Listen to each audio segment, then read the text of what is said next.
Hey, good morning, guys. Joshua here with I Cut Grass. It is November the 9th, 2018, almost 8 o'clock in the morning Eastern Standard Time. I'm trying something a little bit new and different today. I'm trying to change the position of the camera to see if maybe there's more screen to be viewed when you watch these videos. I'm going to talk today about how I approach residential snow removal, and I've got a sample contract that I'm going to share with you today. I'm going to talk with you so you can take notes and have something that would help you to get started. Before we go any further, as I always do, I would like to ask, if you haven't already subscribed to my page, please consider doing so. If you know somebody that you think could benefit from this, I am sincerely hopeful that you would consider passing the link to my YouTube page over to them, because the whole genuine reason that I do this is to get out there and help people. Of course, I want to help as many people as I can, and sometimes I don't know if I'm really helping anybody or not. But I know from my experience that if I knew the issues and the situations and the circumstances that I try to share with you on these videos, if I knew about them when I got started, I could have avoided a lot of headaches. I could have made more money. I could have spent less money, and my overhead would be lower. And so to me, that helps. In my view, it helps for people to become successful. And that's what I want to help you do with your business. Okay? You don't want to own a part-time job. You want to own an actual business. And if you do that, you're not having to punch the clock for somebody else. And I'm not suggesting that there's anything bad with taking a job. We all know that that's not the case. But I just like to see people, when they can, to live out their dreams and work for their dreams to become their own reality, opposed to working for someone else's dream all their life to make somebody else's dream become a reality. Again, I don't have anything against people that want to work for somebody else. But these videos are directed to those who want to see their own dreams become a reality. So today I'm talking about residential snow removal. You may want to pause this video throughout the video to take down some notes and tweak your agreement to your liking. And here's what's important. You tweak your agreements to your liking, including what you feel is necessary to help protect you. And this, again, as I said before, this is a sample. Sometimes I'll change some things up pending on how I feel about the customer, pending on the outline of the property that I'm going to go service, and maybe if they're wanting something a little bit different than what I traditionally see when I go out to a property. Most of the properties that I go to, guys, are the traditional two-car driveways that are 30, 40, 50 feet long. Okay, the property has some sidewalk out front for kids to walk on, or neighborhoods to walk, people in the neighborhood to walk through, and a pathway to the front door. Okay, most of my customers are my lawn mowing customers. But I do get about 20 to 30 customers every winter that we don't do anything else for, and we may never, service them ever again. And there could be a variety of reasons why they've called us for that particular season. So my contracts are spread out. I create these on a Word document. And every time I create a contract for a customer, I save an e-copy to my computer. 9 times out of 10, I will email the proposals over to them, okay? You can hard copy mail it to if you want to. I like the idea of email because that's a further point of reference for the communication should anything ever go sour. Now, you never want things to go bad, and you're hopeful that they don't. But the whole purpose of a contract is to protect you in the event that something goes bad, and is also to create a level of expectation between the customer and the contractor. Okay, so first thing I do is I create a title for the agreement, and it says snow removal agreement for December 1st, 2018 through March 31st, 2019, for example. Okay, and this is Central Indiana. Keep in mind, guys, we don't deal with a lot of snow here. Okay. So my pricing might be different than how you do it if you're up in Michigan or if you're in New England. I'm hopeful that the majority of the guys that are going to see this are in cases and situations where I'm at. But regardless, if you're just getting started, you'll benefit from this. So I'll read through this, try not to be boring. It'll take me just a few minutes to do so, but I'll go paragraph at a time. Snow removal services are outlined in this agreement. I Cut Grass LLC, hereby referred to as contractor, agrees to provide snow removal service for customer's name, hereby referred to as customer, at whatever their address is. Service is set up for a 2-inch trigger. If a customer wants service with snowfall less than 2 inches, then he or she agrees to call for service to be scheduled. Once the 2-inch trigger is met, we will be out servicing homes, and the customer agrees to give contractor at least 24 hours from the snow event having ended to get to the property and get it cleared. Service will include clearing of the driveway, the sidewalks out front, as well as a pathway to the front door. Now, understand that there are some customers. There's not one single case where it takes me 24 hours to get to a customer. It's never happened. It's just a point of reference. A lot of my customers are older. They're not going anywhere, okay? But again, it's a point of reference. You can change that however you see fit. This is all basically personal taste. Let me go on to the next paragraph real quick. Customer agrees to have all foreign objects cleared out of the areas that will be serviced. For example, old newspapers, dog leashes, etc. Customer also agrees not to hold contractor responsible for accidents or damage that may result out of the direct control of contractor, its employees, its affiliates, and any other agent associated with the contractor in any way, shape, or form. Now, I've got another indemnification clause later in the snow removal agreement, so it might be a little bit overkill. Keep in mind, guys, I'm not an attorney. I've gathered this from my years of experience in talking with attorneys for things that are acceptable in my state. So ultimately, it will be in your best interest to consider contacting an attorney. In the cases when I got started, I did contact attorneys, and most of them just put together, joke proposals. They don't have the experience out there being in the field to know the things to look for. For example, are you going to put down snow stakes for your customer? I don't know. Are you? Are you going to charge them for it? Because you can. You need to do, and on a sidebar real quick, on this snow removal route that you have for each property, you need to do an inspection at the top of each season to make sure that there aren't any cracks in the concrete, because you'll get blamed for them.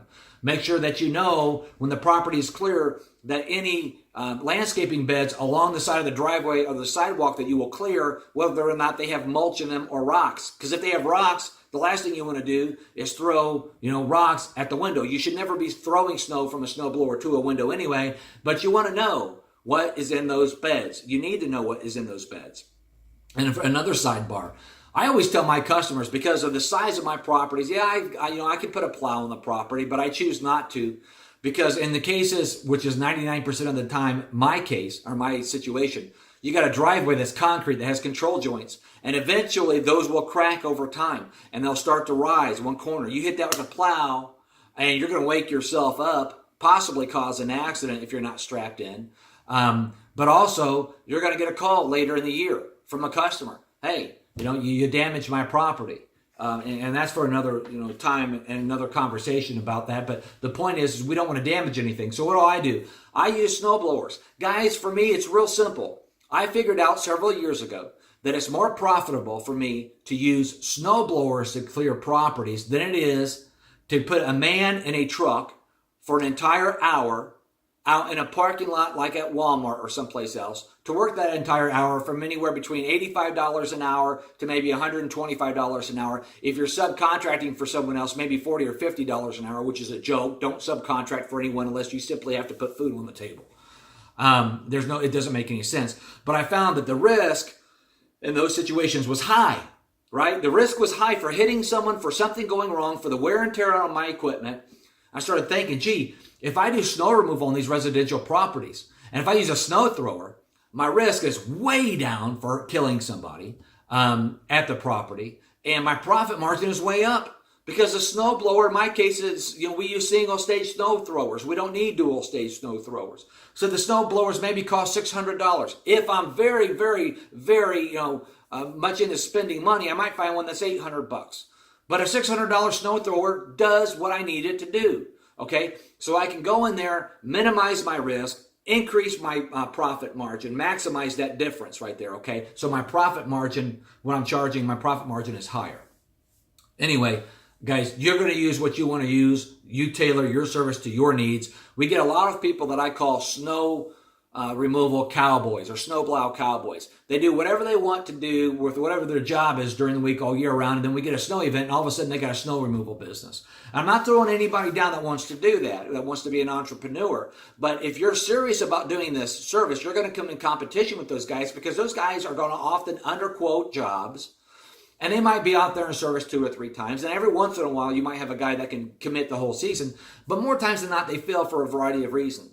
Something comes up, they can't do the snow removal, their truck dies or whatever. Who knows what it is, okay? So, again, we're going back. I didn't mean to sidebar. All this is for the guys that are doing snow removal and need a contract. My next section is called billing. Invoices will be billed out once service for the event has ended. This is important. We don't run a 30, 60, 90 for people. We invoice them within 24 hours of the event having ended, and we invoice them via email. And they can pay you with a check, with Chase Quick Pay, however you set up that you want to be paid. You can outline how you want to be paid in the agreement. Customer agrees to pay invoice upon receipt and agrees to pay for service either via cash, and I discourage that as much as possible, but you'll get some that will that insist on paying cash. I don't like it. It's a liability. Check, money order, cashier's check, or through Chase/Zelle Quick Pay. Now, more and more, I'm also open to the idea of taking credit cards or PayPal because a lot of people are set up that way, but understand that you're going to pay a fee for that service. So in those cases where maybe you find out initially from the customer how they want to pay, you want to include all of your expenses in your estimate and what you're going to charge people. Otherwise, you're going to eat that from your profit. Okay. Credit cards, in this particular agreement, it says credit cards and debit cards are not accepted. For this customer, they're local. There's no reason for it. If I get someone that calls me from Denver, Colorado, or from Florida, and they have a property here, but they're away for the winter, maybe in those cases, I make an exception. These can be personalized for each customer. Customer understands that there's a $75 non-sufficient funds fee for any check that bounces.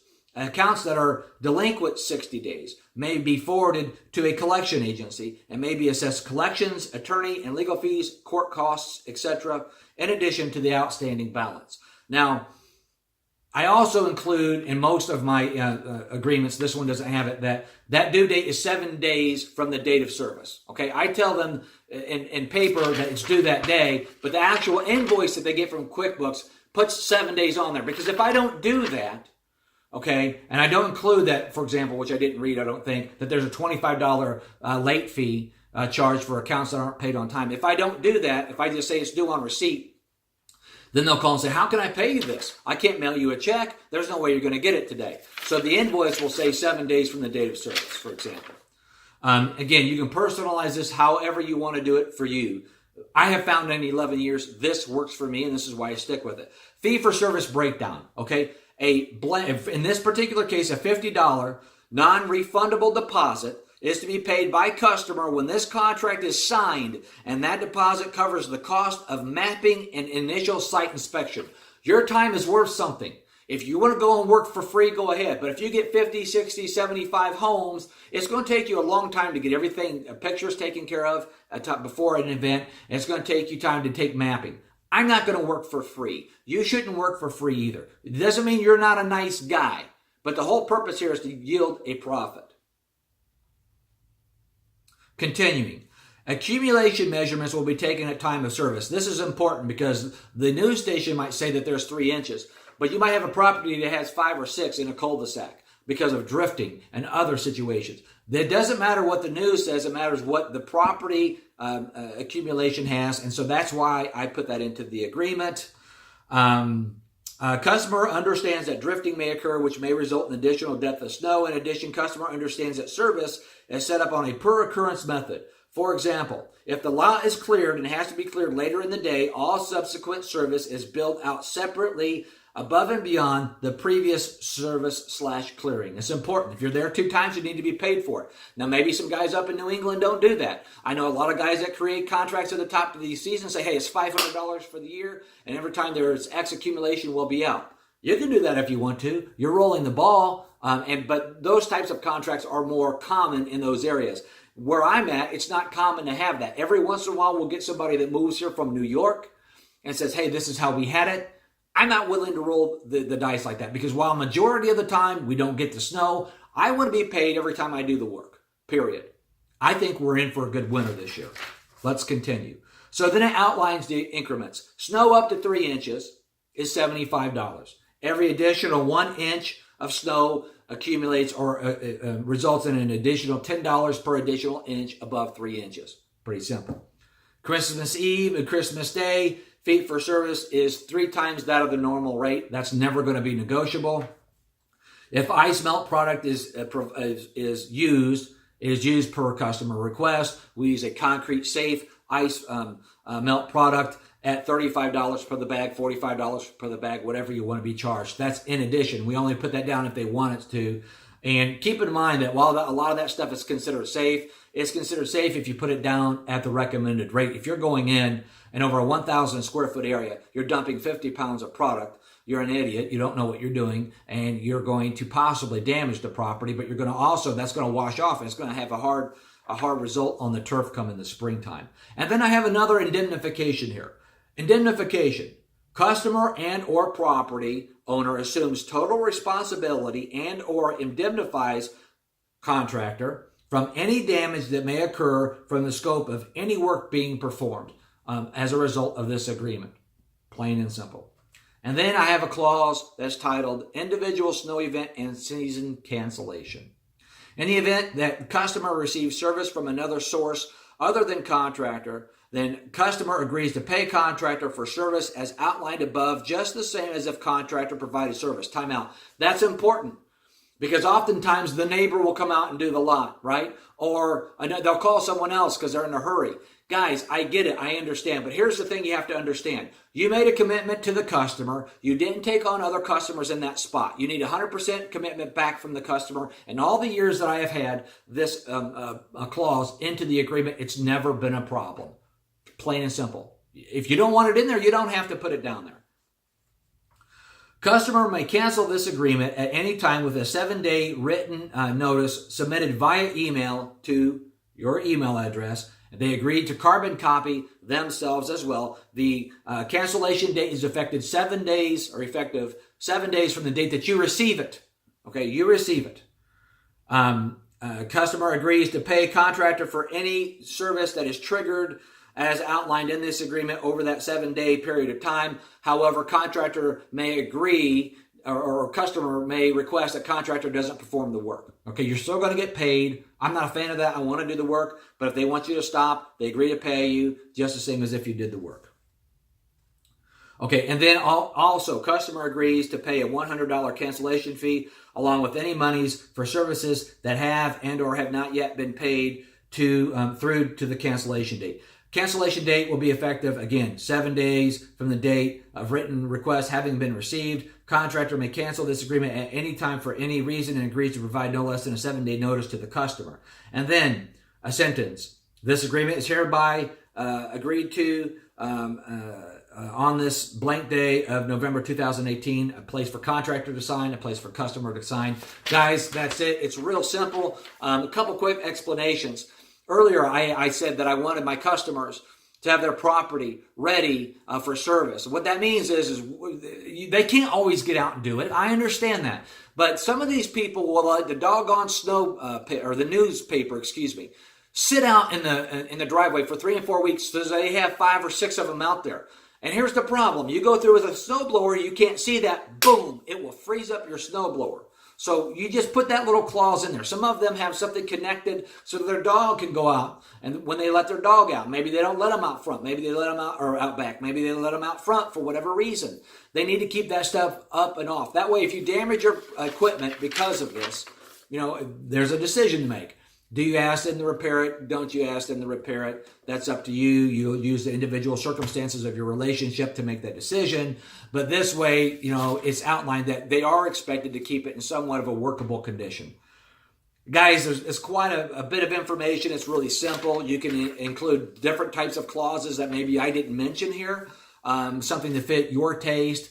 However you see fit. But this is just a basic example of a snow removal agreement. I hope that it helps you guys. I hope that you get something from it. Maybe it causes you to change your agreement. Maybe you would never use any of this. That's fine. Remember, you own your own business. You get to call the shots. But again, as I stated earlier, please consider passing this information on to someone that you think could benefit from it. Thanks for watching, guys. Hope you have a great day. And I hope wherever you're at, you get a lot of snow removal work. Oh, one quick note. Maybe you don't title the snow agreement as snow removal. Maybe you title it as snow clearing. because some might perceive snow removal meaning that you take the snow and you haul it somewhere else. Just something considered. Never been an issue here in central Indiana. We don't get that kind of snow. Maybe we will this year. Peace, guys.